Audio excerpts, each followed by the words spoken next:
Hello guys, how are you? Hope you all are doing well. Today I'm back with one of the most interesting video. In this video tutorial guys, I'm going to show you how to change mobile hotspot name and password on your Windows 11. So for this guys, first you need to open the Windows settings. Use the shortcut key to open the Windows 11 settings. Hold Windows key button and press I.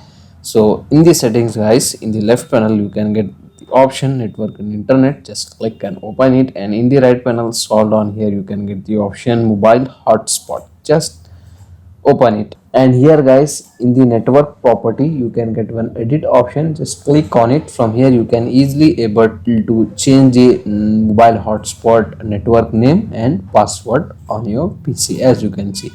After this guys, just click on save. That's it, very simple.